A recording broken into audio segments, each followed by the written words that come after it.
हम भागने वाले लोग नहीं हैं। हम हर तकलीफ का, हर परेशानी का और हर संघर्ष का मुकाबला करने वाले लोग हैं और हम मुकाबला करने के लिए तैयार हैं, हर जवाबदेही के लिए तैयार हैं। ये जो मुझे बदनाम किया जा रहा है या जो लोगों में बेचैनी पैदा हो रही है, लोग निराश हो रहे हैं, हताश हो रहे हैं, परेशान हो रहे हैं, उनकी परेशानी को दूर करने के लिए मैंने हॉस्पिटल से छुट्टी ली है। मैं कोर्ट में हाजिर होने को तैयार हूँ, गिरफ्तारी देने को तैयार हूँ, मैं फांसी पर चढ़ने को तैयार हूँ। कि मैंने कहीं कोई अपराध नहीं किया, कहीं कोई जुर्म नहीं किया है। मैं ईमानदारी से अपने मुल्क का काम करता हूँ, हिंदू मुस्लिम एकता की बात करता हूँ और अपने देश के न्यायतंत्र की और लोकतंत्र की और अपने देश के संविधान की हिफाजत की बात करता हूँ। ऑल इंडिया इत्तेहादी मिल्लत काउंसिल के अध्यक्ष मौलाना तौक़ीर रज़ा खान ने दिल्ली के अस्पताल से खुद को डिस्चार्ज करा लिया है, ये कहते हुए कि भगौड़ा नहीं हूँ मैं, डॉक्टरों ने सर्जरी के लिए कहा था लेकिन मैं कोर्ट में हाजिर होने, गिरफ्तारी देने के लिए तैयार हूँ। मौलाना का ये और तमाम बातें कहते हुए एक वीडियो सामने आया है जो मौलाना तौक़ीर रज़ा खान ऑफिशियल पर भी पोस्ट किया गया है। इसमें मौलाना ने गृह मंत्री अमित शाह के उस बयान पर भी नाराज़गी जताई है जिसमें आज़म खान और नसीमुद्दीन सिद्दीकी के लिए बहुत सी बातें कही हैं।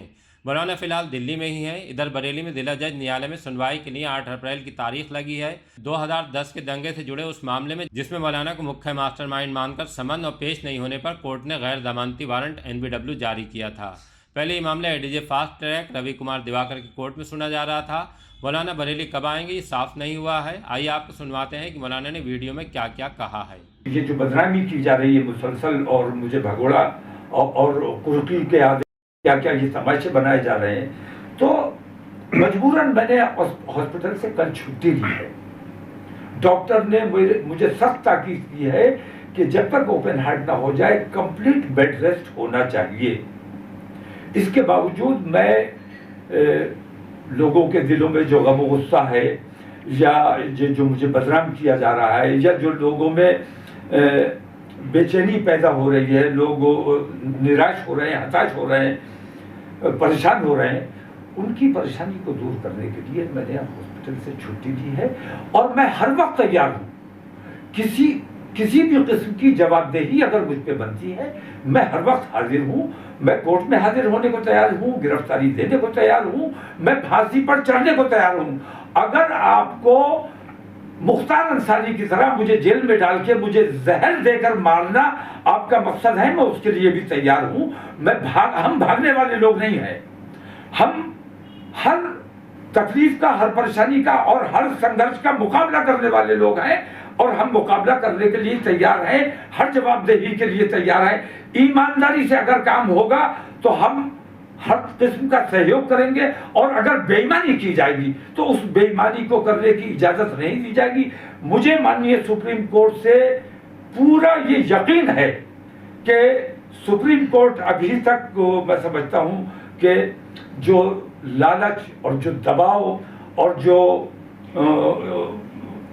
लोकतंत्र के सबसे बड़ा किला अगर कोई है तो जुडिशरी है और पूरे मुल्क का, पूरे देश का अब अगर विश्वास बचा है तो सुप्रीम कोर्ट पर बचा है कि सुप्रीम कोर्ट से ही हमें न्याय मिल सकता है।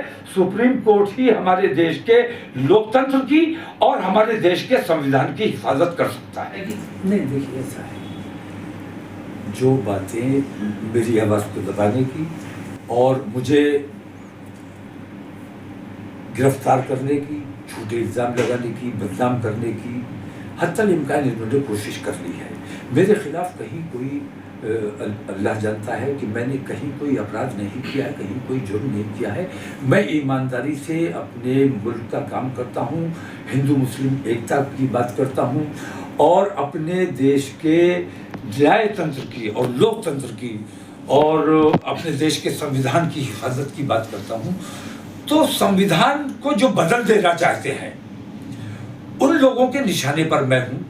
जैसे मैं ये कहता हूं कि अभी जैसे गृह मंत्री का एक बयान आता है, खुले मंच से उन्होंने पब्लिक के सामने अलग ऐलान ये बात कही कि हमने निजाम से मुक्ति दिलाई है, लेकिन उन्होंने कहा हमने नसीमुद्दीन मुसलमानों का कभी रहनुमा थे नहीं, हमने आज़म खां से निजात दिलाई। क्या कहना चाहते हो आप? चलिए यहाँ तक मैं मान लेता हूँ कि नसीमुद्दीन से, आजम खां से आपने निजात दिलाई, वो अपना केस लड़ रहे हैं और मुझे यकीन है कि उन्हें न्याय मिलेगा, आज नहीं तो कल मिलेगा। और ये सारा कुछ जो कुछ भी है, ये सिर्फ पॉलिटिकल माइलेज लेने के लिए और हिंदू मुस्लिम नफरतें बढ़ाने के लिए काम किया गया है। आगे चल के वो ये कहते हैं कि हमने अतीक से निजात दिलाई। अतीक से और अशरफ से निजात दिलाने का क्या मतलब है? आपने निजात दिलाई, मैं मानता हूं, आपने हत्या कराई, ये गृह मंत्री खुले मन से एतराफ कर रहे हैं कि भारतीय जनता पार्टी ने अतीक और अशरफ की हत्या कराई। इस पर सुप्रीम कोर्ट को भी संज्ञान लेना चाहिए, इस पर चुनाव आयोग को भी संज्ञान लेना चाहिए। इस पर ये लोग संज्ञान नहीं लेंगे, बल्कि गृह मंत्री मुझ पर संज्ञान लेंगे और मेरे खिलाफ और झूठे मुकदमात लाद दिए जाएंगे। इन्होंने खुले अल्फाज में यह कहा कि हमने मुख्तार अंसारी से, इसका मतलब यह कि मुख्तार अंसारी अपनी बीमारी से नहीं मरे हैं। तुम ये मान रहे हो, तुम ये ऐलान कर रहे हो कि मुख्तार अंसारी को तुमने जहर देकर मरवाया है, तो इन पर 302 का मुकदमा कायम किया जाना चाहिए, इनको जेल में डाला जाना चाहिए, इनके खिलाफ कार्रवाई की जानी चाहिए। बल्कि उल्टा ये होने वाला है कि ये बातें कहने के लिए मुझ पर मुकदमा चलाया जाएगा, मुझ पर झूठे इल्जाम लगाए जाएंगे। लेकिन हम इंसाफ वाले लोग हैं, सच बोलने वाले लोग हैं, हक के लिए जान देने वाले लोग हैं। ना हक जहां होगा हम इंशाल्लाह उसमें बोलेंगे और आवाज उठाएंगे। जान की परवाह नहीं है, हमें मुख्तार अंसारी की तरह जहर देकर मार डालो या हमें अतीक और अशरफ की तरह अपने गुंडों से पुलिस की मौजूदगी में हमें गोली मरवाने का काम करो। हम डरने वाले लोग नहीं है।